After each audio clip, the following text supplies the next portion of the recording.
আলী ইবনুল খশরম রহমতুল্লাহ আলাই বলেন, রাআইতু ওয়াকি ইবনুল জাররাহ মা রাআইতু বিয়াদিহি কিতাবান ইন্নামা হুয়া ইয়াহফাজু লিল হিফজ। ওয়াকি ইবনুল জাররাহ ইমাম শাফির উস্তাদ, ইমাম শাফির এই উস্তাদ ওয়াকি ইবনুল জাররাহকে আমি কখনো লিখতে দেখি নাই। মা রাআইতু বিয়াদিহি কিতাবান, কত্তু আমি কখনো তাকে হাত দিয়ে লিখতে দেখি নাই। ইন্নামা হুয়া ইয়াহফাজু, তিনি সব মুখস্থ করে ফেলতেন। লেখাটা সব মুখস্থ করে। তো আমি একদিন জিজ্ঞাসা করলাম, ফাসালতুহু আন দাওয়াইল হিফজি, আমি জিজ্ঞাসা করলাম আপনার মুখস্থের রহস্য কি? আপনি তো লেখেন না, সবাই লেখে, আপনি লেখেন না, মুখস্থ রাখেন কিভাবে? ওয়াকি ইবনুল জাররাহ জবাব দেয়, তারকুল মাআসি, আমি নাফরমানি করি না, যত গুনাহ না করি তত আমার মেধা সাফ থাকে, আর আমার মেধা যত সাফ হয় কোরআন সুন্নাহর নূর তত তৈরি হয়। তারকুল মাআসি, গুনাহ ছেড়ে দেই, আর গুনাহ ছেড়ে দেওয়া এটা হলো মেধা ভালো থাকা। এজন্য মনে রাখবেন ইস্তেগফার বেশি বেশি পড়া, তাহলে গুনাহ মাফ হয়। বেশি বেশি ইস্তেগফার পড়লে গুনাহ ঝরে, আর গুনাহ ঝরলে মেধা বাড়ে। কি বাড়ে? মেধা বাড়ে। এজন্য ইস্তেগফার বেশি পড়া, গুনাহ কম করা, গুনাহ ছেড়ে দেওয়া। বিশেষ করে মাদ্রাসার ছাত্র যারা, তারা খুব বেশি পরিমাণ ইস্তেগফার পড়া। আপনারা অভিভাবক যারা আছেন, ওই বাচ্চাগুলো যখন মাদ্রাসা থেকে ছুটিতে বাসায় যায়, তাদেরকে কিন্তু সুন্দর পরিবেশ দেওয়া এটা আপনার দায়িত্ব, কর্তব্য। কারণ 7 দিন 10 দিন বাসায় থাকবে, তখন তো আর মাদ্রাসার হুজুর ওর পিছনে ব্যাত নিয়ে হাঁটবে না। তখন আপনি এই 10 দিন তার প্রতি খেয়াল রাখতে হবে, প্রতিনিয়ত সে কোরআন চর্চা করছে কিনা এটা আপনার দেখাশোনা করতে হবে। ভিডিও গেমসে যেন সময়টা নষ্ট না করে, ইলেকট্রনিক মিডিয়ায় যেন আপনার সন্তানের সময়গুলো নষ্ট না হয়। ওই 7 দিন 10 দিন এটা অভিভাবক হিসাবে আপনার দায়িত্ব, কর্তব্য। কথাগুলা কি বুঝে আসছে সবার? ইমাম শাফি রহমতুল্লাহ আলাইহির আরেকজন উস্তাদের নাম মালিক ইবনে আনাস, তিনি ইমাম শাফিকে বলেন, শাফি শোনো, ইন্নাল্লাহা ক্বাদ আলকা আলা কলবিকা নূরা ফালা তুতফিহু বিজুলমাতিল মাসিয়া। ও শাফি, আল্লাহ তোমার অন্তরে নূর দান করেছেন, কোরআনের নূর, হাদিসের নূর। এই নূরটা তুমি গুনাহের অন্ধকার দিয়ে নিভায়া দিও না। একটু সবাই মিলেমিশে বলি, বলেন, তোমার অন্তরে আল্লাহ কোরআনের আলো দিয়েছেন, হাদিসের আলো দিয়েছেন। এই আলো পাপের অন্ধকার দিয়ে নিভিয়ে দিও না। তো পাপের অন্ধকার দিয়ে এই আলো নিভাইতে নিষেধ করলেন। আরেকটা দৃষ্টান্ত নেন, ইমাম শাফি রহমতুল্লাহ আলাইহি তার উস্তাদ ওয়াকি ইবনুল জাররাহর কাছে গিয়ে বলছে, হুজুর, ইদানিং আমি কিছু কিছু জায়গা ভুলে যাই, ঘটনা কি? শাকাউতু ইলা ওয়াকিইন সুআ হিফজি, আমি আমার উস্তাদকে বললাম আমি ইদানিং পড়া ভুলে যাচ্ছি। ফাআরশাদানি ইলা তারকিল মাআসি, আমার উস্তাদ আমাকে বললেন তুমি গুনাহ ছেড়ে দাও। ওয়া আখবারানি আন্নাল ইলমা নূরুম মিন ইলাহি, আমার উস্তাদ আমাকে বললেন ইলম হলো আল্লাহর পক্ষ থেকে নূর। ওয়া নূরুল্লাহি লা ইউতা লিআসি, আল্লাহর নূর কোনো নাফরমানকে দেওয়া হয় না। আল্লাহর নূর কোনো নাফরমানকে দেওয়া হয় না। এজন্য আজীব একটা তথ্য আপনাদেরকে দেই। ইব্রাহিম নবী আল্লাহর কাছে দোয়া করছে, একটু মন দিয়ে শোনেন। 4টা বিষয়ে দোয়া করছে। কয়টা? রব্বানা ওয়াবআস ফীহিম রাসূলাম মিনহুম ইয়াতলু আলাইহিম আয়াতিক ওয়া ইউআল্লিমুহুমুল কিতাবা ওয়াল হিকমাতা ওয়া ইউযাক্কিহিম। একটু বুঝবেন, আল্লাহ আপনি এমন একজন রসুল পাঠান যে রসুল 4টি কাজ করবে। প্রিয় ভাইয়েরা বলেন তো কয়টি? 1 নাম্বার, তিনি আপনার কোরআন তেলাওয়াত করবে। 2 নাম্বার, তিনি অন্যকে কোরআন শিখাবে। 3 নাম্বার, তিনি সুন্নাহ শিখাবে। 4 নাম্বার, তিনি আত্মশুদ্ধির কাজ করবে। আত্মশুদ্ধির সিরিয়ালটা কয় নাম্বারে বলেন সবাই? তাহলে ইব্রাহিম নবী দোয়া করছে আল্লাহর কাছে এমন একজন রসুল পাঠাইতে যে রসুল কয় কাজ করবে? 4 নাম্বার কাজটা কি? আত্মশুদ্ধি। আল্লাহ দোয়াটা কবুল করছেন, তবে দোয়া কবুল করেছেন 4টা বিষয়ই, তবে আল্লাহ সিরিয়ালটা রেখেছেন একটু অন্যভাবে। সুবহানাল্লাহ। আল্লাহ কি বলে দেখেন, ওয়াল্লাযী বা'সা ফিল উম্মিয়িনা রাসূলাম মিনহুম ইয়াতলু আলাইহিম আয়াতিহি ওয়া ইউযাক্কিহিম ওয়া ইউআল্লিমুহুমুল কিতাবা ওয়াল হিকমা। আল্লাহ বলেন ওয়াল্লাযী বা'সা ফিল উম্মিয়িনা, তিনি উম্মীদের মাঝে একজন রসুল পাঠিয়েছেন। রাসূলাম মিনহুম, তাদের মধ্য থেকে একজন রসুল, ইয়াতলু আলাইহিম আয়াতি, যিনি তাদের সামনে কোরআন তেলাওয়াত করবে। তাহলে ইব্রাহিম নবীর প্রার্থনা 1 নম্বরে ছিল এটাই। 4 নম্বরে ছিল কোনটা? আল্লাহ বলেন এখানে 2 নম্বরে ওই যাক্কিহিম, এমন একজন রসুল পাঠিয়েছে যে রসুল 1 নাম্বার কোরআন তেলাওয়াত করবে, 2 নাম্বার আত্মশুদ্ধি করবে। ইব্রাহিম নবীর চাওয়া ছিল আত্মশুদ্ধি কয় নাম্বার? আল্লাহ বললেন আত্মশুদ্ধি কয় নাম্বার? 2 নাম্বার। ওয়াল্লিমুহুমুল কিতাব, এরপর কিতাব শিক্ষা দিবে, ওয়াল হিকমা, এরপর সুন্নাহ শিখাবে। এর মানে আগে কলব সাফ করবে সাহাবীদের, ওই সাহাবীদের কলব সাফ করার পর ওই সাফ কলবের মধ্যে কোরআন হাদিস রাখবে। সুবহানাল্লাহ। এই জন্য বললেন নবী কোরআন তেলাওয়াত করবে, 2 নাম্বার আত্মশুদ্ধি, তাদের অন্তরগুলা পরিশুদ্ধ করবে, অন্তর পরিশুদ্ধ করার পর এবার কোরআন শিখাবে, সুন্নাহ শিখাবে। এই বোতলে 1 ফোঁটা প্রস্রাব আছে, কেউ কি দুধ রাখবেন? কি করবেন? আগে প্রস্রাবটা ওখান থেকে ফালাবেন, সাফ করবেন, পাত্র পবিত্র করবেন, সেখানে দুধ রাখবেন। আল্লাহ বললেন, আল্লাহ ইব্রাহিম নবীর দোয়া এইভাবে কবুল করলেন। ইব্রাহিম নবী বললেন আল্লাহ রসুল পাঠান, তিনি 4টা কাজ করবে, 4 নম্বরে আত্মশুদ্ধি করবে। আল্লাহ বললেন ইব্রাহিম আপনার দোয়া কবুল করলাম, 4টা কাজ করবে নবী, তবে সিরিয়ালে 1 নম্বরে কোরআন তেলাওয়াত করবে, 2 নম্বর তিনি আত্মশুদ্ধি করবে, তাদের আত্মাগুলা পরিশুদ্ধ করার পর 3 নম্বরে তাদেরকে কোরআন শিখাবে, 4 নম্বর তাদেরকে হাদিস শিখাবে। ওই পবিত্র কলবের মধ্যে কোরআন হাদিস বসাটা সহজ হয়ে যাবে। এই 3টি আয়াতে মোট 10টি বিষয় আল্লাহ আলোচনা করেছেন। 10টি বিষয় হলো, 1 নম্বর, আল্লাহর সাথে শিরক করা যাবে না। 2 নম্বর, পিতা মাতার আনুগত্য করতে হবে, তাদের নাফরমানি করা যাবে না। 3 নম্বর, দারিদ্রতার ভয়ে সন্তানকে হত্যা করা যাবে না।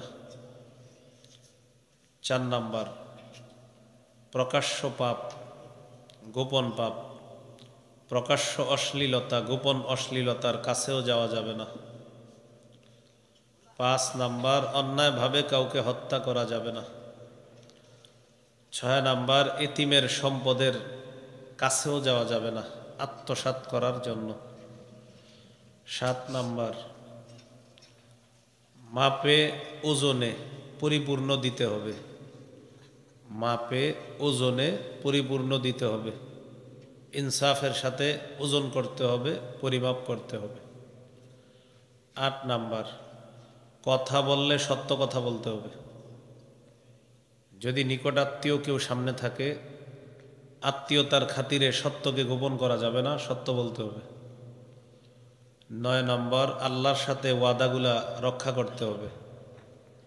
10 নাম্বার, সিরাতে মুস্তাকিমে চলতে হবে, আশেপাশের রাস্তায় চলা যাবে না। এই 10টা কথা বলছে আল্লাহ 3 আয়াতে। সূরা আনআমের 151 নম্বর আয়াতে আল্লাহ বলেন,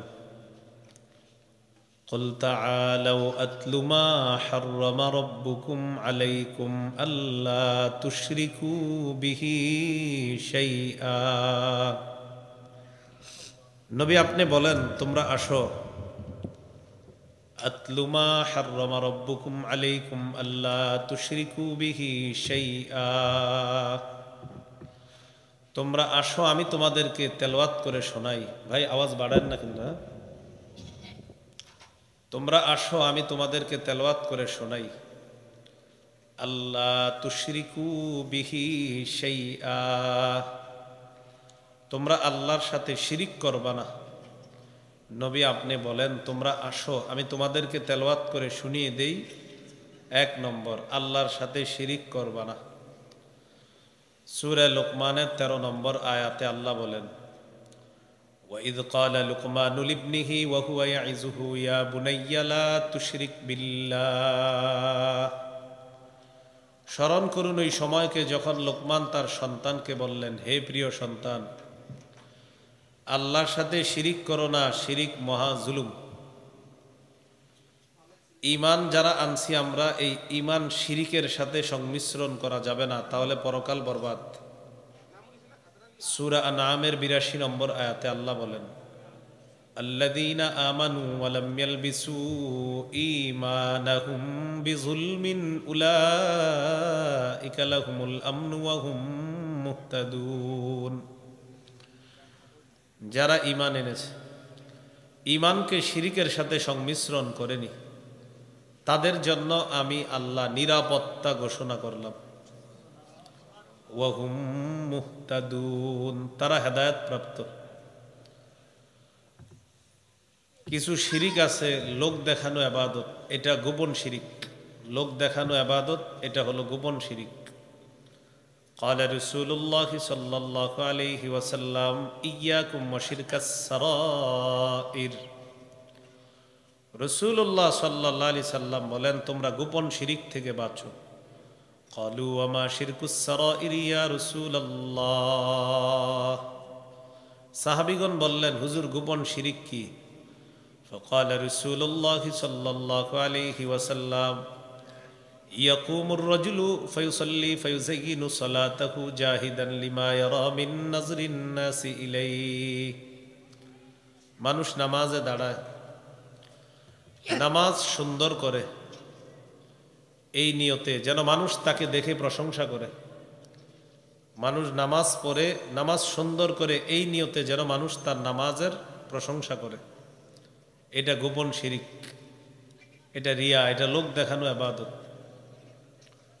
এক সাহাবী রাসূলুল্লাহ সাল্লাল্লাহু আলাইহি সাল্লামকে জিজ্ঞাসা করলেন হুজুর কেউ যদি আল্লাহকে খুশি করার জন্য ইবাদত করে এতে যদি মানুষ তার প্রশংসা করে এটাও কি গোপন শিরিক হবে فقال رسول الله صلى الله عليه وسلم تلك عاجل بشرى المؤمن কেউ যদি আল্লাহকে খুশি করার জন্য ইবাদত করে ইবাদতটা যদি সুন্দর করে করে মানুষ যদি তার প্রশংসা করে এটা তার জন্য দুনিয়াতে নগদ সুসংবাদ এটা তার জন্য দুনিয়াতে নগদ সুসংবাদ তাহলে কি শিখলাম শিরিক করা যাবে না শিরিক একটা হলো ইবাদতে করি আর একটা হলো লোক দেখানো ইবাদত এটাও শিরিক এটা গোপন শিরিক قال رسول الله صلى الله عليه وسلم إن أخوف ما أخاف عليكم الشرك الأصغر নবীজি বলেন আমি তোমাদের ব্যাপারে সবচেয়ে বেশি ভয় পাই তোমরা গোপন শিরিকে জড়িয়ে পড়বা ছোট শিরিকে জড়িয়ে পড়বা قالوا وما الشرك الأصغر يا رسول الله সাহাবীরা প্রশ্ন করলেন হুজুর ছোট শিরিক আবার কি জিনিস নবীজি বললেন আর রিয়া লোক দেখানো ইবাদত করা এটা ছোট শিরিক আমার ভয় হয় তোমরা এই ছোট শিরিকে জড়িয়ে পড়বা তাহলে শিরিক বড়টা ছোটটা গোপন শিরিক যে কোনো শিরিক থেকে আল্লাহর কাছে পানা চাই আল্লাহ হেফাজত করেন আমিন শিরিক করা যাবে না তো নবী আপনি বলেন আসো তোমরা আমি তোমাদেরকে তেলাওয়াত করে শোনাই আল্লাহ বলেছেন তোমরা আল্লাহর সাথে শিরিক করবা না এটা হলো আল্লাহর এক নাম্বার উপদেশ সূরা আনআমের যে 10টা উপদেশ জানবো এই হলো প্রথম উপদেশ যে আল্লাহর সাথে শিরিক করবা না শিরিক করা মানে নফসের উপর জুলুম করা সূরা বাকারার 54 নম্বর আয়াতে আল্লাহ বলেন ইয়া কওমি ইন্নাকুম যালামতুম আনফুসাকুম বিত্তিখাদিকুমুল ইজলা ফাতুবু ইলা বারিইকুম হে আমার সম্প্রদায় তোমরা বাসুরকে উপাস্য হিসাবে গ্রহণ করার মাধ্যমে নিজেদের উপর জুলুম করেছো বাসুরকে উপাস্য হিসাবে গ্রহণ করার মাধ্যমে নিজেদের উপর তোমরা জুলুম করেছো আওয়াজটা একটু কমান আর একটু কমান ভাই একটু আওয়াজটা কমায় দেন বাহিরের আওয়াজ একটু কমায় দেন হ্যাঁ একটু কমায় দেন তোমরা বাসুরকে উপাস্য হিসাবে গ্রহণ করার মাধ্যমে নিজেদের উপর জুলুম করেছো তো এই জায়গায় দেখেন শিরিক করা মানে নিজের উপর জুলুম করা তো আল্লাহ 10টা উপদেশের মধ্যে প্রথম উপদেশটা হলো তোমরা আল্লাহর সাথে শিরিক করবা না এই হলো এক নাম্বার জিবরিল আমিন রাসূল সাল্লাল্লাহু আলাইহি সাল্লামের কাছে আসছে সহিহ বুখারীর 1237 নম্বর হাদিস قال رسول الله صلى الله عليه وسلم নবীজি বলেন বাশশারানি জিবরিল আন্নাহু মান মাতা মিন উম্মাতিক জিবরিল আমিন আমাকে বলে বাশশির উম্মাতাকা আন্নাহু মান মাতা মিন উম্মাতিকা লা ইউশরিকু বিল্লাহি শাইআ দাখালাল জান্নাহ নবী আপনি আপনার উম্মতকে সুসংবাদ জানায়া দেন আপনার উম্মত যদি শিরিক করা ছাড়া মারা যায় আল্লাহর জান্নাতের মেহমান হয়ে যাবে তাহলে শিরিক করা যাবে না এটা হলো এক নাম্বার উপদেশ দুই নাম্বার ওয়াবিল ওয়ালিদাইনি ইহসানা পিতা মাতার প্রতি সদ আচরণ করবা নাফরমানি করবা না সূরা বনী ইসরাইল 23, 24, 25 নম্বর আয়াতে আল্লাহ বলেন وقضى ربك ألا تعبدوا إلا إياه وبالوالدين إحسانا إما يبلغن عندك الكبر أحدهما أو كلاهما فلا تقل لهما أف ولا تنهرهما وقل لهما قولا كريما واخفض لهما جناح الذل من الرحمة وقل رب ارحمهما كما ربياني صغيرا ربكم أعلم بما في نفوسكم إن تكونوا صالحين فإنه كان للأوابين غفورا وقضى ربك আপনার রব সিদ্ধান্ত নিয়েছেন ফয়সালা করে দিয়েছেন আল্লাহ তা'বুদু ইল্লা ইয়্যা তোমরা আল্লাহ ছাড়া কারো ইবাদত করবা না ওয়া বিল ওয়ালিদাইনি ইহসানা আল্লাহ সিদ্ধান্ত করে দিয়েছেন পিতা মাতার আনুগত্য করবা তাদের নাফরমানি করবা না ইম্মা ইয়াবলুগান্না ইনদাকাল কিবারা আহাদুহুমা আও কিলাহুমা ফালা তাকুল লাহুমা উফ ওয়ালা তানহারহুমা ওয়া কুল লাহুমা কাওলান কারীমা তোমার পিতা মাতার দুইজন অথবা দুইজনের একজন তোমার পিতা মাতার দুইজনের একজন অথবা দুইজন যদি তোমার কাছে বার্ধক্যে উপনীত হয় তোমার মা বাবার দুইজনের একজন অথবা দুইজন যদি তোমার কাছে বুড়া বুড়ি হয়ে যায় অথবা বার্ধক্যে পৌঁছে যায় ফালা তাকুল লাহুমা উফিন তাদেরকে উফ শব্দটা কখনো বলবা না পিতা মাতা বৃদ্ধা হয়ে গেছে তাদেরকে উফ শব্দটা কখনো বলবা না উফ শব্দের ব্যাখ্যা কি উফ শব্দের দুই ব্যাখ্যা আমার সাথে বলেন তাহলে মনে থাকবে বলেন বিরক্তি প্রকাশ করব না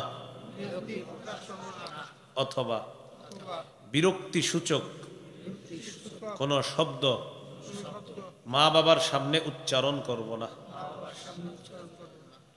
আপনার আব্বা আম্মা বৃদ্ধা হয়ে গেছে তো বৃদ্ধা হয়ে যাওয়ার পর এক কথা খালি বারবার বলে আর এক কথা বারবার বললে মেজাজ খারাপ হয় মানুষের সাধারণত কিন্তু আপনার বাচ্চা যখন এক কথা বারবার বলতো তখন তো মেজাজ খারাপ করেন নাই তো আপনার মা বাবা বৃদ্ধা হয়ে যাওয়ার পর মা বাবার যখন বয়স হয় তখন তারা শিশুদের মতো হয়ে যায় তখন তারা শিশুদের মতো এক কথা বারবার বললে এই বারবার বলার পরেও আপনি বিরক্তি প্রকাশ করবেন না বিরক্তি সূচক শব্দ বলবেন না এটা হলো ফালা তাকুল্লাহুমা উফ উফ শব্দটাও বলবা না ওয়ালা তানহারহুমা ধমক দিবা না ওয়া কুল লাহুমা কাওলান কারীমা তাদের সাথে নরম কথা বলবা ভদ্রতা সুলভ কথা বলবা তাদের সাথে সম্মানসূচক কথা বলবা এক কথা বারবার বললে বলবেন জি আব্বা ঠিক আছে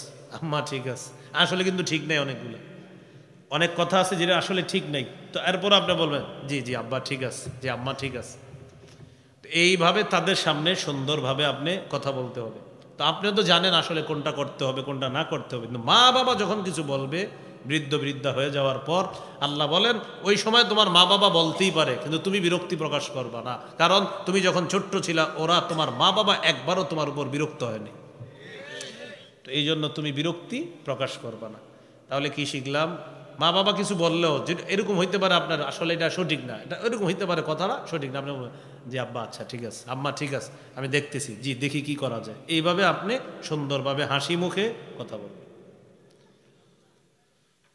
এরপরে আল্লাহ বলেন ওয়াকফিদ লাহুমা জানাহাদ্দুল্লি মিনার রাহমা তুমি তোমার মা বাবার সামনে দয়ার ডানা বিছিয়ে দাও নম্র আচরণের মাধ্যমে তাদের সামনে বিনয় হও ওয়াকুর রব্বিরহামহুমা কামা রব্বায়ানি সগীরা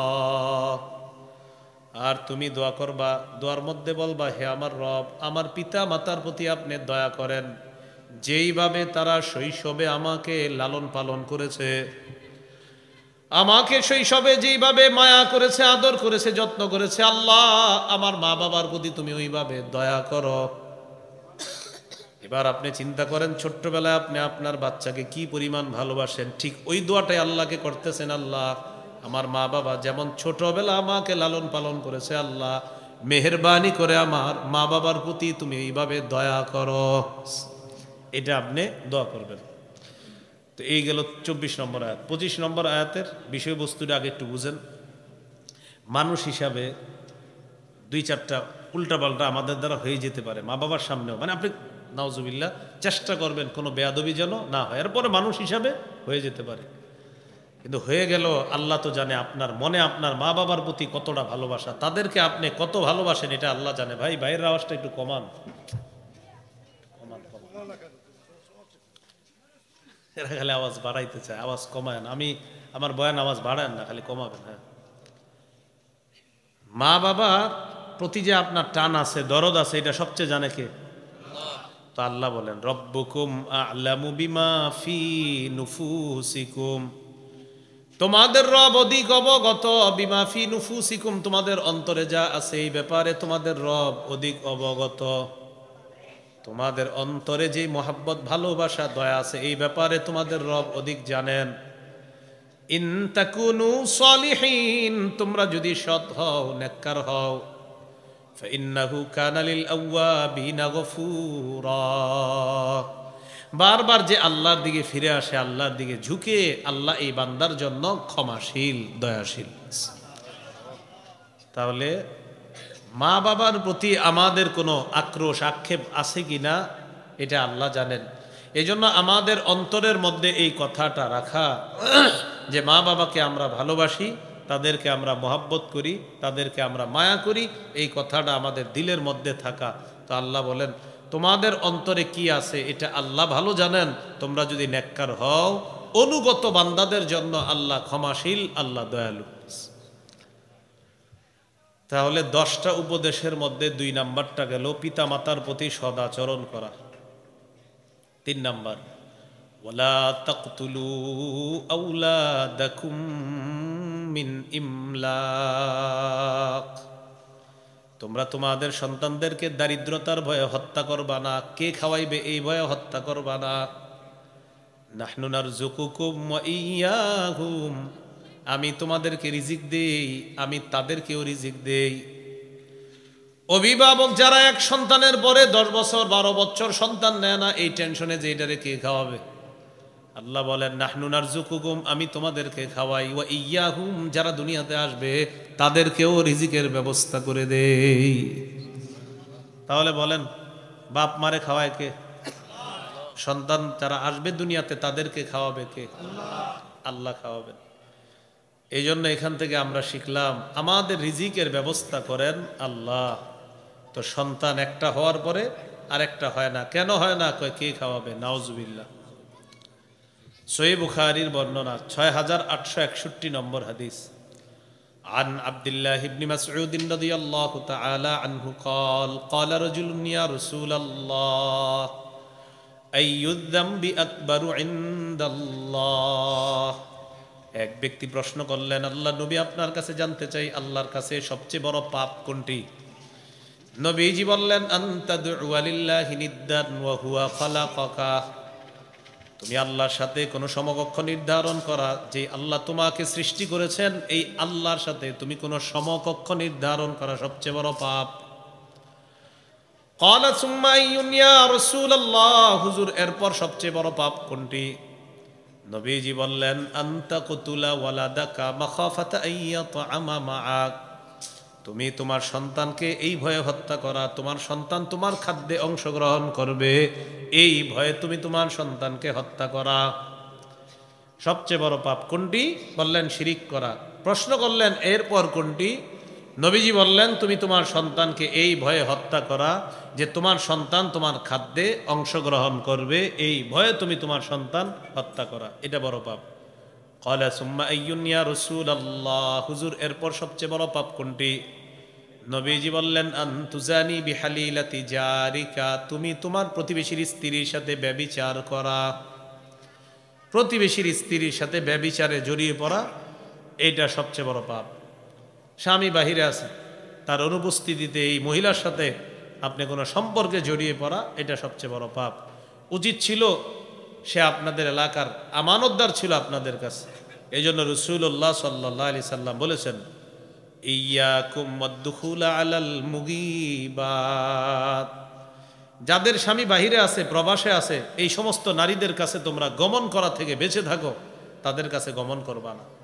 ফাইন্না শায়তানা ইয়াজরি মাজরাদ দাম, শয়তান মানুষের রগ দিয়ে চলতে পারে, রক্ত চলাচল করার জায়গা দিয়ে চলতে পারে। সাহাবী প্রশ্ন করলেন, ওমিন কাইয়া রাসূলুল্লাহ, হুজুর আপনার শরীরের রক্ত চলাচলের জায়গাও কি শয়তান চলতে পারে? নবীজি বললেন, ওমিন্নি, আমার রক্ত চলাচলের জায়গায় শয়তান চলতে পারে। ওয়ালাকিন্নাল্লাহ আ'আনানি ফাআসলাম, তবে আল্লাহ আমাকে সাহায্য করেন, তাই আমি নিরাপদ থেকে যাই, শয়তান থেকে আল্লাহ আমাকে হেফাজত করেন। তো এই হাদিসের মধ্যে তিনটা কথা শিখলাম। এক নাম্বার, সবচেয়ে বড় অপরাধ কোনটি? নবী বললেন আল্লাহর সাথে শিরিক করা। জিজ্ঞাসা করলেন এরপর সবচেয়ে বড় পাপ কোনটি? বললেন তুমি তোমার সন্তানকে এই ভয়ে হত্যা করা যে তোমার সন্তান তোমার খাদ্যে অংশগ্রহণ করবে। তিন নাম্বার, তুমি তোমার প্রতিবেশীর সাথে ভয়ঙ্কর কোনো অপরাধের মধ্যে জড়িয়ে পড়া। আল্লাহ আমাদেরকে এই সমস্ত পাপ থেকে হেফাজত করেন। এইগুলো 3 নাম্বার উপদেশ। 10 উপদেশের মধ্যে 4 নাম্বার উপদেশ হলো, ওয়ালা তাকরাবুল ফাওয়াহিশা মা যাহারা মিনহা ওয়া মা বাতান, প্রকাশ্য অশ্লীলতার কাছেও যেও না, গোপন অশ্লীলতার কাছেও তোমরা যেও না। প্রকাশ্য অশ্লীল কাজের কাছে যেও না, গোপন অশ্লীল কাজের কাছে তোমরা যেও না, এটা আল্লাহ নিষেধ করলেন। অন্য আয়াতে আল্লাহ বলেন, ওয়াদারু যাহিরাল ইসমি ওয়া বাতিনা, তোমরা ছেড়ে দাও প্রকাশ্য পাপ, ছেড়ে দাও গোপন পাপ, তোমরা ছেড়ে দাও। প্রকাশ্য পাপ তোমরা ছেড়ে দাও, গোপন পাপ তোমরা ছেড়ে দাও, এটা আল্লাহ তাআলা বলে দিলেন। পাপের ধারে কাছে আল্লাহ যাইতে নিষেধ করেছেন। সূরা নাহলের 90 নম্বর আয়াতে আল্লাহ বলেন, ইন্নাল্লাহা ইয়া'মুরু বিল আদলি ওয়াল ইহসান ওয়া ইতা'i যিল কুরবা ওয়া ইয়ানহা আনিল ফাহশাই ওয়াল মুনকারি ওয়াল বাগ। আল্লাহ তাআলা ন্যায়ের আদেশ করেন, পরোপকারের আদেশ করেন, নিকট আত্মীয়দেরকে দেওয়ার আদেশ করেন। ওয়া ইয়ানহা আনিল ফাহশাই ওয়াল মুনকারি ওয়াল বাগ, অশ্লীলতা থেকে আল্লাহ নিষেধ করেন, অপছন্দনীয় কাজ থেকে আল্লাহ নিষেধ করেন, সীমালঙ্ঘন থেকে আল্লাহ তাআলা নিষেধ করেন। এই সীমালঙ্ঘন থেকে আল্লাহ নিষেধ করেন, অশ্লীল কাজ থেকে আল্লাহ নিষেধ করেন। জিনা করা এটা একটা অশ্লীল কাজ। সূরা বনী ইসরাঈলের 32 নম্বর আয়াতে আল্লাহ বলেন, ওয়ালা তাকরাবুজ জিনা ইন্নাহু কানা ফাহিশা, তোমরা জিনার কাছেও যেও না, জিনা এটা অশ্লীল কাজ। এই জায়গায় উদ্দেশ্য হলো মা ইউকাররিবু ইলা জিনা, যেই জিনিস জিনা পর্যন্ত মানুষকে পৌঁছিয়ে দেয়, এই জিনিসের কাছে যাওয়াও নিষেধ। যেমন সহিহ বুখারীর বর্ণনা 6612 নম্বর হাদিস, ক্বালা রাসূলুল্লাহ সাল্লাল্লাহু আলাইহি ওয়াসাল্লাম, ইন্নাল্লাহা কাতাবা আলা ইবনি আদম হাজ্জাহু মিনাজ জিনা আদরাকা যালিকা লা মাহালা। রাসূলুল্লাহ সাল্লাল্লাহু আলাইহি সাল্লাম বলেন, আল্লাহ তাআলা আদম সন্তানের উপর জিনার পরীক্ষা অবধারিত করে দিয়েছেন। এই পরীক্ষায় সবাই পড়বে, কেউ পাশ করবে, কেউ ফেল করবে। ফাজিনাল আইনি আন-নজরু, চোখের জিনা হলো দেখা। ওয়াজিনাল লিসান আল মান্তিক, মুখের জিনা হলো কথা বলা। নবীজি বলেন চোখের জিনা হলো দেখা, মুখের জিনা হলো কথা বলা। বুখারীর বর্ণনায় বোঝা যায় কানের জিনা হলো কথা শ্রবণ করা, কলবের জিনা হলো অন্তর দিয়ে কল্পনা করা, হাতের জিনা হলো স্পর্শ করা, নাকের জিনা হলো ঘ্রাণ নেওয়া। নবীজি বলেন ওয়াল ফারজু ইউসাদ্দিকুহু যালিকা আও ইউকাযযিবু, লজ্জাস্থান এই জিনাকে বাস্তবে রূপদান করে, বলি নাউযুবিল্লাহ। আপনার মোবাইলে ফোন আসছে, অপরিচিত এক কণ্ঠের ফোন আসছে, এখন আপনি অন্তরে কল্পনা করা শুরু করলেন। কি কল্পনা করা শুরু করলেন? যে না জানি কে ফোন দিয়েছে, এরকম একটা কল্পনা করা শুরু করলেন, যে ফোনটা দিল কে, এরকম একটা কল্পনা করতেছেন। এই যে মনে মনে কল্পনা করতেছেন, এটা কলবের জিনা, এটা অন্তরের জিনা। এই জিনা অসংখ্য অগণিত মানুষ করে। মোবাইলে আপনার সন্তান ওই রুমে বৈশা বৈশা আপনি ভাবতেছেন অঙ্ক করতেছে, ইংরেজি করতেছে, হ্যাঁ, সে যে কি করতেছে আপনার জানাও নাই। এই জিনাগুলা ঘরে ঘরে হচ্ছে। আল্লাহ আমাদেরকে হেফাজত করেন, আল্লাহ মাফ করে দেন। জিনার কাছে যাইতে আল্লাহ নিষেধ করেছেন। আল্লাহ বললেন জিনা পর্যন্ত পৌঁছে দেয় যে সমস্ত অপরাধগুলা, এইগুলাও করা যাবে না। এই জন্য মোবাইল যারা ব্যবহার করেন খুব সাবধানে ব্যবহার করতে হবে। এটা যেন আপনাকে জিনা পর্যন্ত পৌঁছায় না দেয়, এই ব্যাপারে সতর্কতা অবলম্বন করা। আল্লাহ আমাদেরকে হেফাজত করেন। সূরা বনী ইসরাঈলের 36 নম্বর আয়াতে আল্লাহ বলেন ইন্নাস সামআ ওয়াল বাসারা ওয়াল ফুআদা কুল্লু উলাইকা কানা আনহু মাসউলা। কান, চোখ, অন্তর, এগুলার ব্যাপারে জিজ্ঞাসা করা হবে, সবগুলার ব্যাপারে। কান দিয়ে আপনি কারো কথা শুনলেন, যেটা শোনা আপনার জন্য হারাম, আল্লাহর কাছে জবাব দিতে হবে। চোখ দিয়ে আপনি যার দিকে দেখলেন দেখা হারাম, এটা চোখের জিনা, আল্লাহর কাছে জবাব দিতে হবে। অন্তর দিয়ে কল্পনা করলেন, অন্তরের জিনা, এর ব্যাপারে আল্লাহর কাছে জবাবদিহিতা করা লাগবে। এটাই আল্লাহ 4 নাম্বার উপদেশে বললেন ওয়ালা তাকরাবুল ফাওয়াহিশা মা যাহারা মিনহা ওয়া মা বাতান। প্রকাশ্য অশ্লীলতার কাছে যেও না, গোপন অশ্লীল কাজের কাছে তোমরা যেও না। পাপের ক্ষতি দুনিয়াতেও আছে। পাপের 1 নাম্বার ক্ষতি দুনিয়াতে আল্লাহর লানত টেনে আনে পাপ। বলেন নাউজুবিল্লাহ। কি টেনে আনে? আল্লাহর লানত। সহিহ মুসলিমের হাদিস, 5018 নম্বর হাদিস। এটা হলো মোবাইলে আপনারা অনেকে হাদিসের অ্যাপস চালান ওই অনুযায়ী, আর মাদ্রাসার পাঠ্যপুস্তক অনুসারে 1978 নম্বর হাদিস। ক্বালা রাসূলুল্লাহ সাল্লাল্লাহু আলাইহি ওয়াসাল্লাম, নবীজি বলেন লানাল্লাহু মান আওয়া মুহদিসা ওয়া লানাল্লাহু মান লাআনা ওয়ালিদা ওয়া লানাল্লাহু মান যাবাহা লিগাইরিল্লাহ ওয়া লাআনা মান গায়্যারা মানারাল আরদ। নবীজি বলেন ওই ব্যক্তিকে আল্লাহ অভিশাপ দেয় যেই ব্যক্তি তার মা বাবাকে অভিশাপ দেয়। যেই ব্যক্তি তার মা বাবাকে অভিশাপ দেয় আল্লাহ তাআলা তাকে অভিশাপ দেয়। তাহলে বোঝা গেল মা বাবাকে অভিশাপ দেওয়া এই গুনাহটা আল্লাহর অভিশাপ টেনে আনে, এই পাপ। ওয়ালা আনা মান যাবাহা লিগাইরিল্লাহ, আল্লাহ ছাড়া যদি অন্য কারো নামে পশু জবাই করা হয় এই ব্যক্তিকে আল্লাহ অভিশাপ দেয়। ওয়ালা আনা মান আওয়া মুহদিসা, যে ব্যক্তি কোনো বেদাতিকে আশ্রয় দেয় তাকে আল্লাহ তাআলা অভিশাপ দেয়। এলাকার 1 গন্ডা জমিন দিয়ে দিছেন এক বেদাতিকে, কেন? যে আপনি, আমি আর আপনি দুইজনে মিলাজিলা আমরা বেদাত সাপ্লাই করব, চলেন, একটা আস্তানা বানানোর জন্য জমি দিয়ে দিছেন। নবীজি বলেন ওয়ালা আনাল্লাহ মান আওয়া মুহদিসা, কোন ব্যক্তি যদি কোনো বেদাতিকে আশ্রয় দেয় তার উপর আল্লাহ তাআলার অভিশাপ। ওয়ালা আনাল্লাহু মান গায়্যারা মানারাল আরদ, কোন ব্যক্তি যদি জমিনের নিশানা পরিবর্তন করে দেয়। আপনার জমিনের নিশানা ছিল এই 2টা খুঁটি, একটা খুঁটি আর একটা খুঁটি, হঠাৎ ক্ষমতার পালা বদলে আপনার খুঁটিটা এখান থেকে উঠা আর একটু দূরে চলে গেছে। আগে ছিল এতটুকু, এখন নিশানা পাল্টাইছে। পরের দিন এসে কি ব্যাপার ভাই, আমার তো জমিন এটা না, সীমানা ওইটা।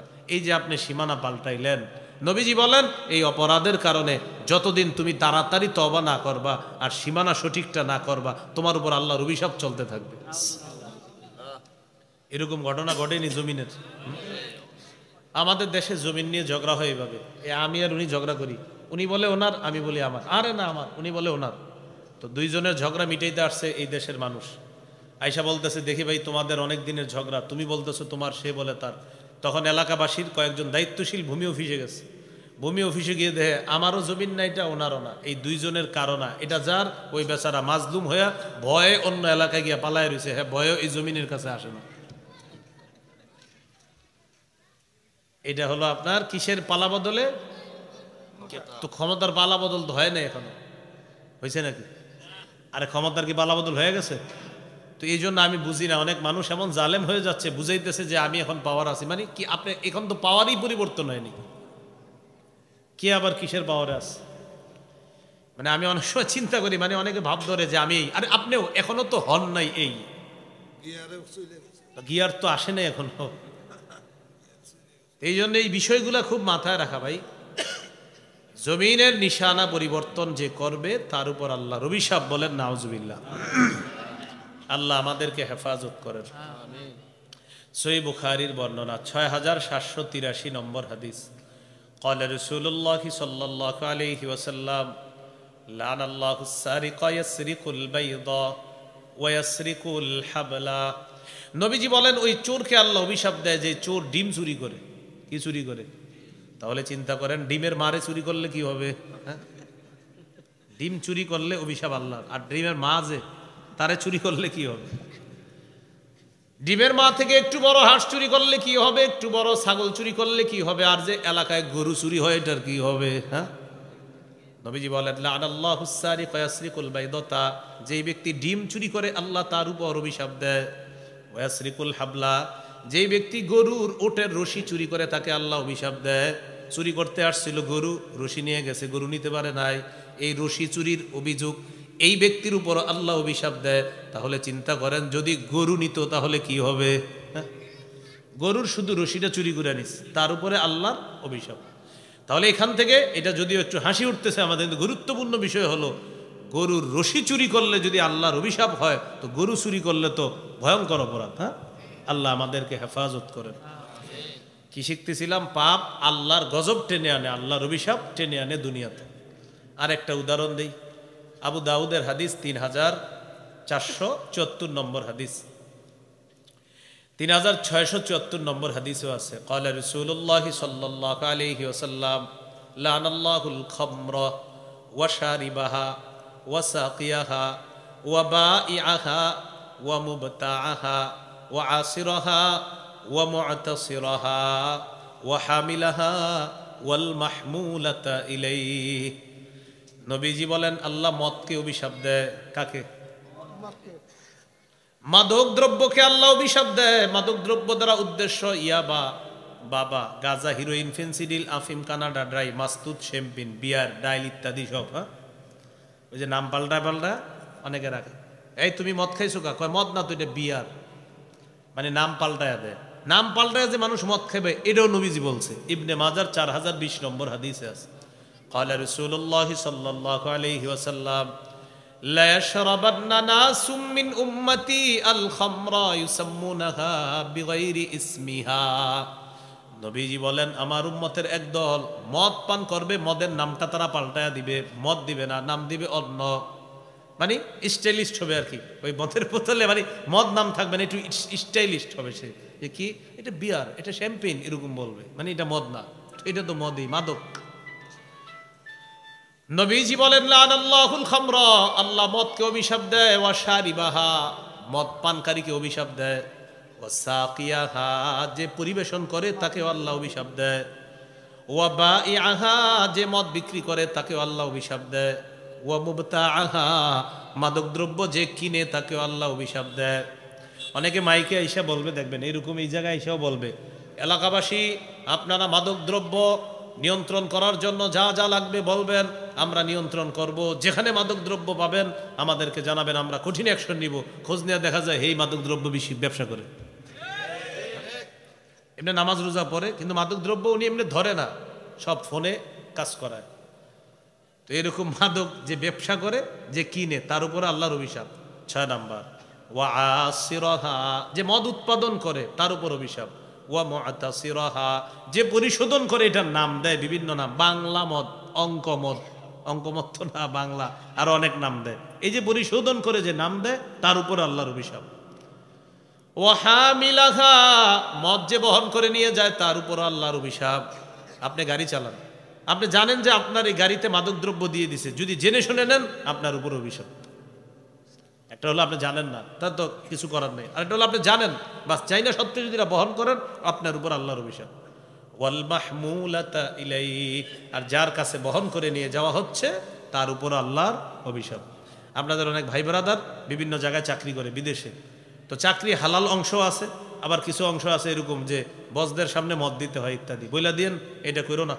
মদ পরিবেশনকারীর উপরও আল্লাহর অভিশাপ। ওয়াসাকিয়াহা, যে মদ পরিবেশন করে ঢেলে দিবে তার উপর আল্লাহর অভিশাপ। আল্লাহ হেফাজত করেন।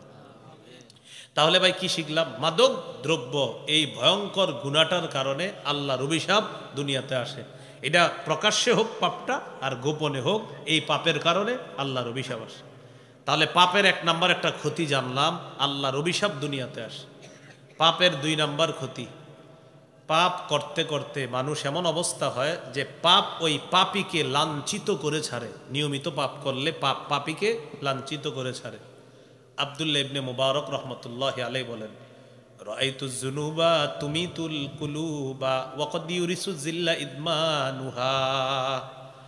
আব্দুল্লাহ ইবনুল মুবারক বলেন, আমি দেখেছি, আমার অভিজ্ঞতা হলো গুনাহ অন্তরকে মৃত বানায়া দেয়। জোরে বলেন সবাই, গুনাহ অন্তরকে, আবার গুনাহ অন্তরকে, ওয়া ক্বাদ ইউরিসু যিল্লা ইদমানুহা, নিয়মিত গুনাহের কারণে ওই গুনাহ মানুষকে লাঞ্ছিত করে ছাড়ে। এরপর আব্দুল্লাহ ইবনুল মুবারক বলেন, ওয়া তারকুয যুনুব হায়াতুল কুলুব, গুনাহ ছেড়ে দেওয়া মানে অন্তর আবার নতুন করে জিন্দা হওয়া। সুবহানাল্লাহ। গুনাহ ছেড়ে দেওয়া মানে অন্তর নতুন করে সজীব হওয়া, জিন্দা হওয়া। ওয়া খায়রুল লিনাফসিকা ইসয়ানুহা, গুনাহ ছেড়ে দেওয়াই তোমার জন্য কল্যাণ, তোমার জন্য উত্তম। তাহলে 2 নাম্বার জানলাম, প্রকাশ্য পাপ, গোপন পাপ, প্রকাশ্য অশ্লীলতা, গোপন অশ্লীলতার কারণে 2 নাম্বার ক্ষতিটা হয়, পাপ ওই পাপীকে লাঞ্ছিত করে ছাড়ে। আল্লাহ হেফাজত করেন। 3 নাম্বার, এই যে মাদ্রাসায় আশরাফি হাবিবিয়ার 4টা ছাত্র আজকে হাফেজ হইছে, এরা মাশাআল্লাহ এখানে পড়ে, মাদ্রাসার পরিবেশে যতক্ষণ থাকে তখন পড়ে।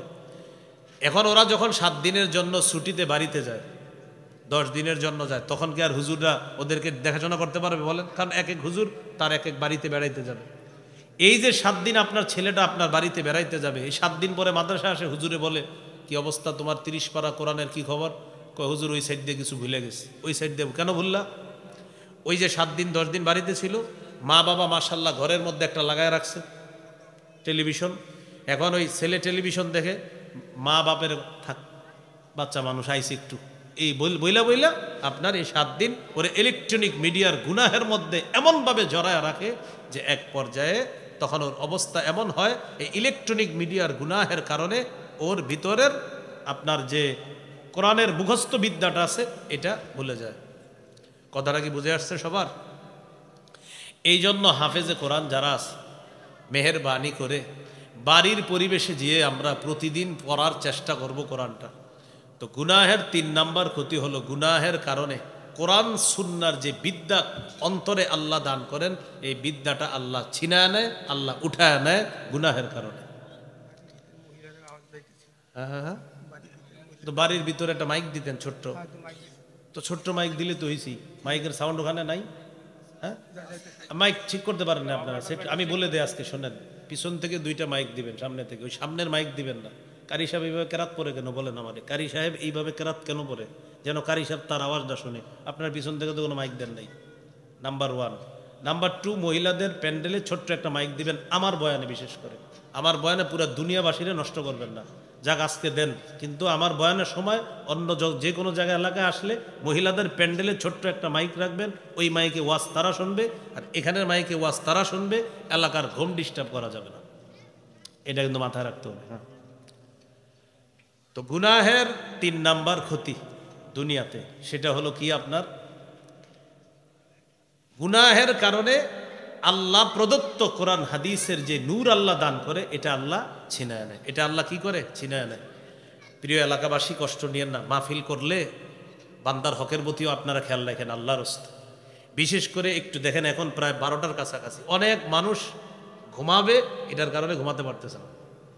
আমি জানি না, হয়তো আমার মনে হয় আপনাদের এলাকার কেউ ঘুমাবে না, কিন্তু যদি কেউ ঘুমায়, তো ও যদি আমাদের ব্যাপারে আল্লাহর কাছে নালিশ করে যে আমি তো আল্লাহ ঘুমাইতাম, ওরা কেন এত জোরে সাউন্ড দিল রাতের বেলা, বলেন কি বলবো আমরা?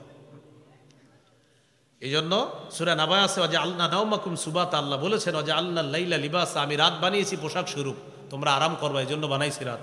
ও যদি আল্লাহকে বলে, আল্লাহ আপনি রাত বানাইছেন আমার ঘুমের জন্য, কেন ওরা আমারে ডিস্টার্ব করলো? তো এই জন্য আমি বলছি না, তো আমরা বান্দার হকের প্রতি একটু লক্ষ্য রাখবো। তো বিশেষ করে আপনার এই মাহফিলের আওয়াজগুলা, বাস মহিলাদের প্যান্ডেলে ছোট্ট একটা মাইক দিয়ে দেন, সমস্যা নাই তো, ওখানে মানে সামনের দিকে এরকম আয়োজনগুলো করবেন। একটু রাত যখন হয়ে যায় তখন আশেপাশের মাইকগুলা বেশি জোরে ছাইরেন না। অনেক অসুস্থ ব্যক্তি আছে, তারা সারাদিন মাইকের আওয়াজ, দেখেন এই আওয়াজ, এখানের মাইকটা চালু হয়েছে না হলে জোরের পর থেকে, ঠিক না? তো এই সারাদিন আপনার চলতেছে চলতেছে চলতেছে, আপনি একটু কিছুক্ষণ মাইকের নিচে হাঁটেন, দেখবেন আপনার কেমন লাগে। এই ওয়াজে যারা আছেন তারা না, আপনারা একটু বাইরে গিয়ে হাঁটেন, দেখবেন কেমন লাগে। হঠাৎ আপনার ভাই বিদেশ থেকে ফোন দিছে, সৌদি আরব থেকে ইমার্জেন্সি মেসেজ দিছে, এই তোর সাথে জরুরি কথা আছে। আপনি খালি ফোন কেটে দিচ্ছেন কেন? মাইকের আওয়াজের কারণে। তো আপনার মেসেজ দিছে, তোর সাথে আমার জরুরি কথা আছে, তাড়াতাড়ি। এখন আপনি টেনশনে পড়ে গেছেন, হায় রে কথা কমু কেমনে, ফোন ধরেন। তখন আপনার ভাই খালি বলতেছে, আরে মাইকের থেকে দূরে যা। আপনি তো পুরো এলাকায় দূরে যাইতেই পারতেছেন না। তখন অটো দিয়ে 1-2 কিলো দূরে যাইতে হবে ভাইয়ের সাথে জরুরি কথা বলতে হলে। হ্যাঁ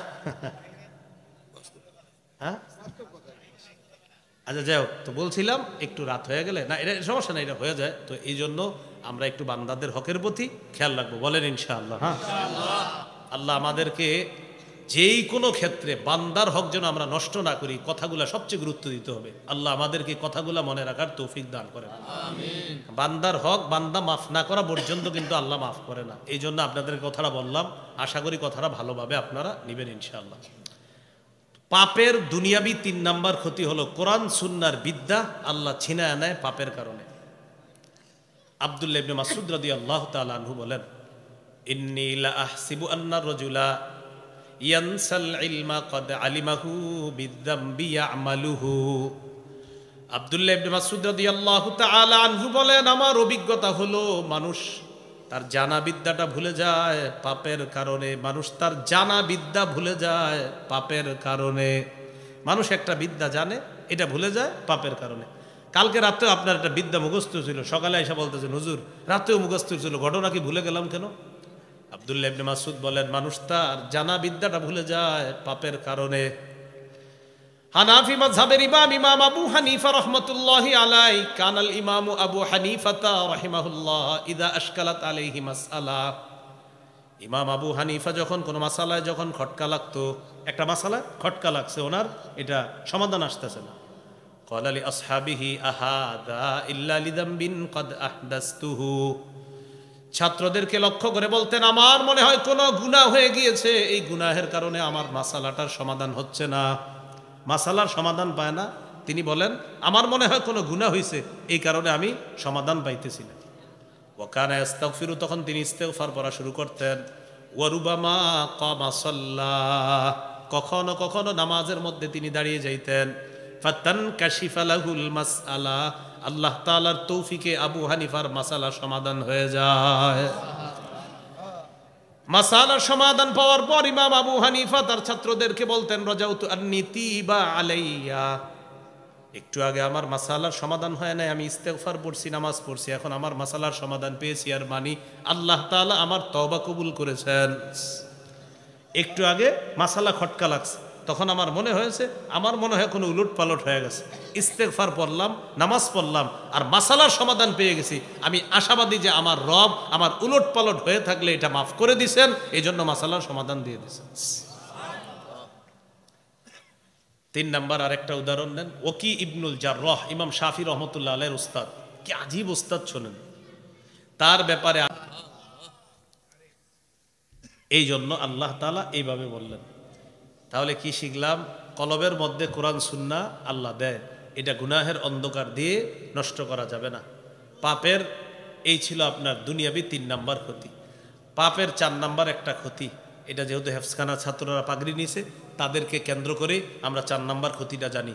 বলেন, কোরআন মুখস্থ করার পর কোরআন ভুলে যাওয়া, কোরআন চর্চা না করা, এটাই পাপ। আবার কোরআন মুখস্থ করার পর চর্চার অভাবে কোরআন ভুলে যাওয়া, এটাই পাপ। এই পাপের কারণে আল্লাহর কাছে জবাবদিহি করতে হবে। আল্লাহ আপনাকে কোরআন দিচ্ছে সিনায়, তা আপনারা মনে করছেন বাইচা গেছেন যে হুজুর যাক হাফেজ না হয়ে পাচ্ছি, 10টা সূরা যাদের মুখস্থ আছে 2টা কেন পারেন না এখন? আপনাদের অনেকের 10টা সূরা মুখস্থ ছিল, যদি বলেন হুজুর এখন 8টা পারি 2টা পারি না, কেন পারেন না? যদি উত্তর হয় চর্চার অভাবে, তাহলে খবর আছে। যদি উত্তর হয় চর্চার অভাবে, তাহলে আল্লাহর কাছে জবাব দিতে হবে। আর যদি আপনি নিয়মিত চর্চা করার পরেও 2টা ভুলে গেছেন, তাহলে সমস্যা নেই। তাহলে কি শিখলাম? চর্চা না করাটা পাপ। কোরআন শিখছেন, চর্চা করতে হবে, কারণ এই নেয়ামত আল্লাহ আপনারে দিছে, আপনি কেন চর্চা করবেন না? সহিহ বুখারীর বর্ণনা 5033 নম্বর হাদিস। এই জন্য এই চারজন ছাত্র যে হাফেজ হয়েছে, হেফজখানার উস্তাদ যিনি আছেন তার দায়িত্বে তাদের প্রতি আবদার থাকবে, ওরা জিন্দিগিতে মরার আগে যেন খতমে তারাবি বাদ না দেয়, খতম তারাবি যেন বাদ না দেয়। খতম তারাবি মসজিদে যদি হয়ে যায় আলহামদুলিল্লাহ, না হইলে সমস্যা নাই, যেখানে সুযোগ পাবে সেখানে পড়াবে। মনে করেন মসজিদে সুযোগ পাইছে খতম তারাবি পড়ানোর, আলহামদুলিল্লাহ, হুজুর ইন্টারভিউ দিছি ঠিকই নেই, সমস্যা নাই, হেফজখানার ভিতরে 10 জন 12 জন ছাত্র মিলে খতম তারাবি, মানে খতম তারাবি মিস দেওয়া যাবে না, এটা মনে রাখতে হবে। তো যেই ছাত্রগুলা পাগড়ি নিছে, হেফজখানার হুজুর যিনি আছেন তাদেরকে পুরা কঠিন ওসিয়ত করবেন যে মৃত্যুর আগ পর্যন্ত এই কোরআন পড়বা, তারাবির নামাজে কোরআন পড়তে এটা কখনো মিস করবা না। হাফেজ সাহেবরা তারাবির নামাজটা পড়াইলে তাদের কোরআন খুব বেশি পরিমাণে চর্চা হয় এবং আল্লাহ সিনার মধ্যে খুব মজবুতভাবে এটা রাখে। তারাবি মিস দেওয়া যাবে না।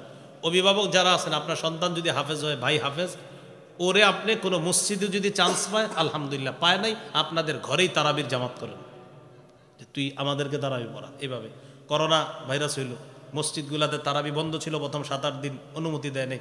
7 দিনে আমিও বাসায় তারাবি পড়াইছি, বাসায় 7 দিনে 14 বার আলহামদুলিল্লাহ।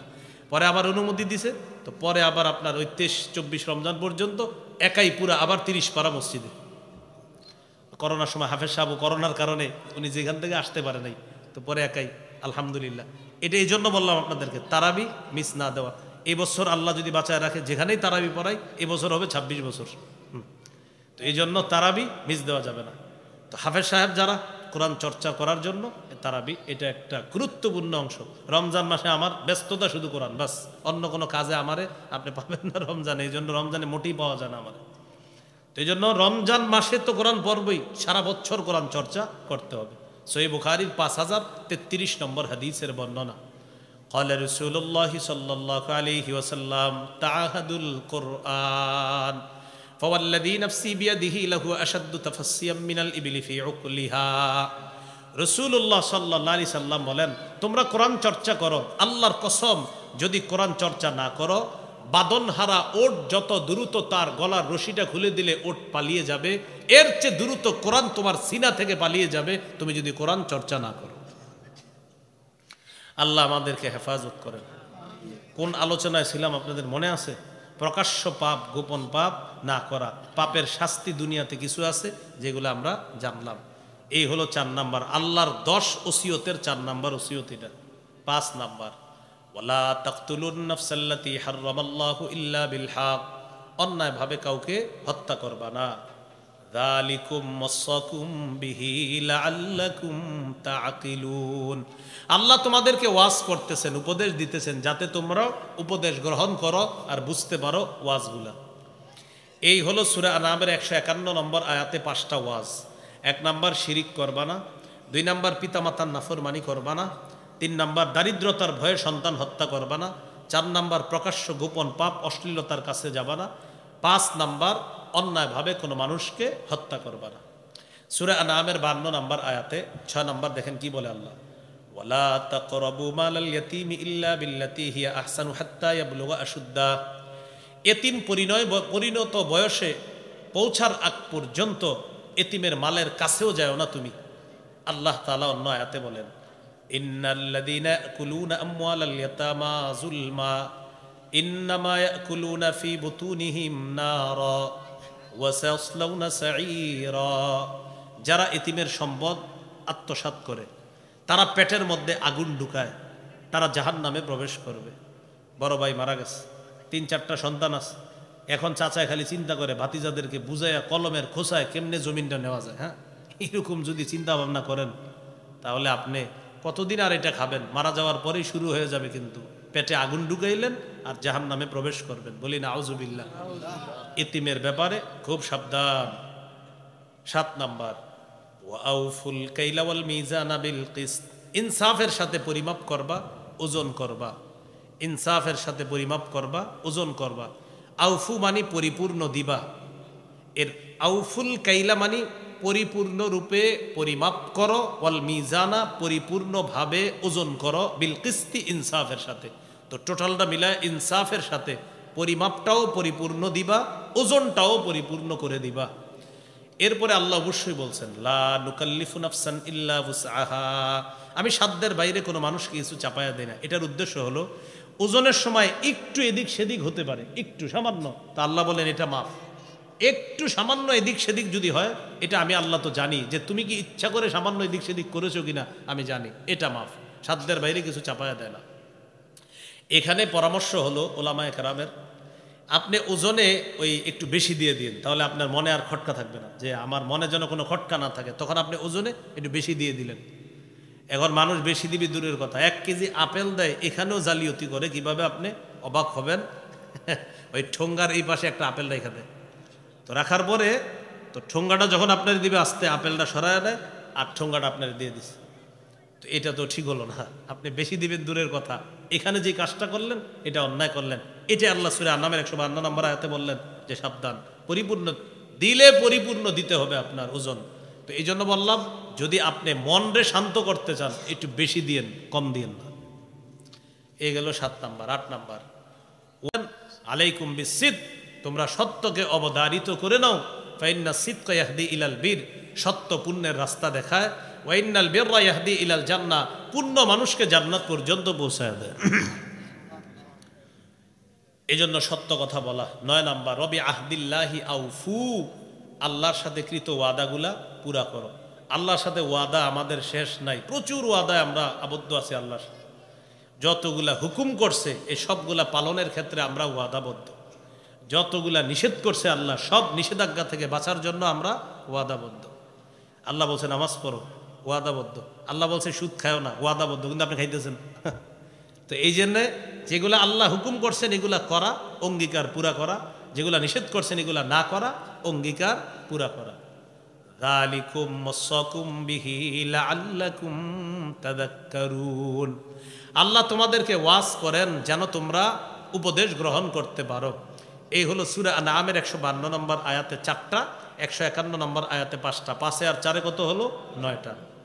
153 নম্বর আয়াতে আছে ওয়া আন্না হাযা সিরাতী মুস্তাকিমান ফাত্তাবিউহু, নবী আপনি বলেন এটাই আমার রাস্তা, এই রাস্তার অনুসরণ করো। ওয়ালা তাত্তাবিউস সুবুলা, অনেকগুলা রাস্তার অনুসরণ করো না। ফাতাফাররাকু বিকুম আন সাবিলি, অন্যান্য রাস্তাগুলা তোমাদেরকে হেদায়েতের রাস্তা থেকে বিচ্ছিন্ন করে দিবে, দূরে সরায় দিবে।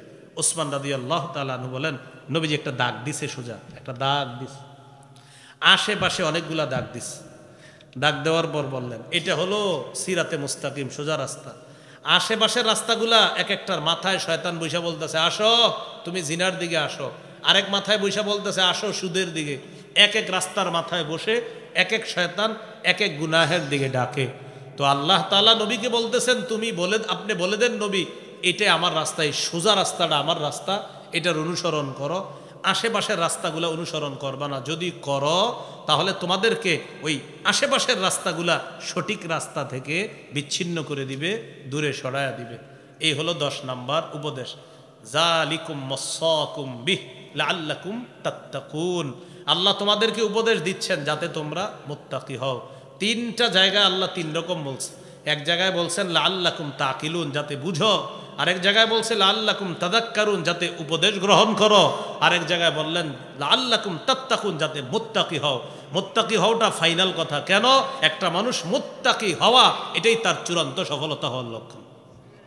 এই জন্য শেষে বললেন কি মুত্তাকি হও।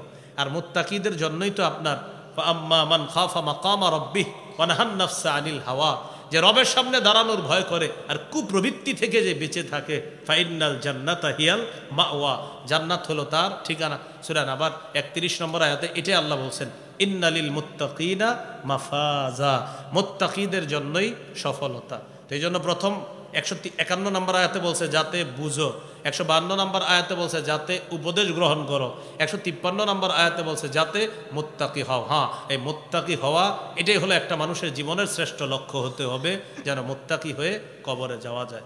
আল্লাহ তাআলা আমাদের সকলকে যে 10টি কথা বলা হলো, এই 10টি কথা করণীয়গুলো করার, বর্জনীয়গুলো বর্জন করার তৌফিক দান করেন। সুবহানাল্লাহি ওয়া বিহামদিহি, সুবহানাকাল্লাহুম্মা ওয়া বিহামদিকা, আশহাদু আল্লা ইলাহা ইল্লা আনতা আস্তাগফিরুকা ওয়া আতুবু ইলাইক। আমিন। ওয়া আখিরু দাওয়ানা আলহামদুলিল্লাহি রাব্বিল আলামিন।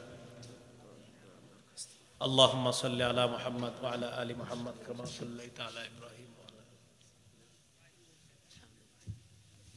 وعلى آل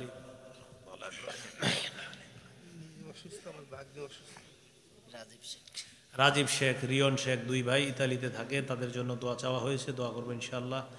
রিয়ন শেখের কাগজের জন্য দোয়া চাওয়া হয়েছে, দোয়া করব। উনি ওনার আপনার ভাগ্নি অসুস্থ, তার জন্য নিজে অসুস্থ, দোয়া চেয়েছে, দোয়া করবো। আরও এখানে যারা আছেন আপনাদের হয়তো অনেকের অসুস্থ বাবা মা আছে, মৃত। এক আল্লাহর বান্দা 10টা ফ্যান দিয়েছে, দোয়া চাওয়া হয়েছে, আমরা তার জন্য দোয়া করবো। শহীদ শেখ মুজিবুল সাহেব, ওনার ছেলে অসুস্থ, তার জন্য দোয়া করবো আমরা, আল্লাহ যেন সুস্থ বানায় দেয়। ও আচ্ছা, একটা ঘোষণা, মিম্বরের আমানত যাদের লাগবে এটা আপনারা গাড়ি থেকে সংগ্রহ করতে পারেন। আমার সংকলন মিম্বরের আমানত, প্রথম খণ্ড, সন্তানের 64টা অধিকার, এটা আপনারা সেভাবে পারেন সংগ্রহ করে নেবেন। প্রথম খণ্ড, সন্তানের 64টা অধিকার, এটা স্বামী স্ত্রী দুইজনই মুখস্থ করে ফেলবেন। দ্বিতীয় খণ্ড, শিরিক বেদাত কুফর তাওহীদ। তৃতীয় খণ্ড, হালাল হারাম। চতুর্থ খণ্ড, স্বামীর 24টা অধিকার, স্ত্রীর 19টা অধিকার। স্বামী স্ত্রীর 19টা অধিকার মুখস্থ করবেন, আর স্ত্রীকে বলবেন তুমি আমার 24টা মুখস্থ করে দেখো কয়টা পালন করছো, দেখবেন 22টাই এখনো পালন করে নাই। হ্যাঁ, আর আপনিও আবার হাইছেন না, আপনি 19টার 18টাই এখনো করেন নাই। এই জন্য দুজনটা মুখস্থ করা। 5 নম্বর খণ্ডে লা ইলাহা ইল্লাল্লাহর ব্যাখ্যা, 6 নম্বর খণ্ডে নামাজ সম্পর্কে আলোচনা। এই কিতাবগুলা যারা পারেন সংগ্রহ করে নিন। আমাদের জীবনে চলার পথে অনেক ভুল হয়।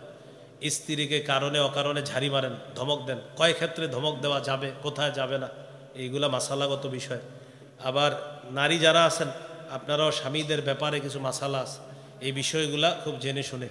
স্ত্রী থেকে আপনার অনুমতি ছাড়া কতদিন আলাদা থাকা যাবে, না থাকা যাবে, এই বিষয়গুলা গুরুত্বপূর্ণ বিষয়। তো যাই হোক, 6 খণ্ড আছে আপাতত, যাদের প্রয়োজন হয় ওই অনলাইনেও সংগ্রহ করতে পারবেন। অনলাইনে লিখবেন মিম্বরের আমানত, বাংলা বাজার থেকে আপনাদের ঘরে এনে পৌঁছায় দিবে। এখানে ওদের কাছে আছে, এখানে ওদের থেকেও সংগ্রহ করতে পারেন। আর যাদের জন্য দোয়া চাওয়া হয়েছে তাদের জন্য আমরা দোয়া করব। আলহামদুলিল্লাহ রাব্বিল আলামিন, ওয়াল আকিবাতু লিল মুত্তাকিন, ওয়াসসালাতু ওয়াসসালামু আলা সাইয়্যিদিল আমবিয়া ওয়াল মুরসালিন ওয়া আলা আলিহি ওয়া আসহাবিহি আজমাইন। রব্বানা যালামনা আনফুসানা ওয়া ইল্লাম তাগফির লানা ওয়া তারহামনা লানাকুনান্না মিনাল খাসিরিন। রব্বিরহামহুমা কামা রাব্বায়ানি সগীরা। মাবুদ মেহেরবান, মাওলা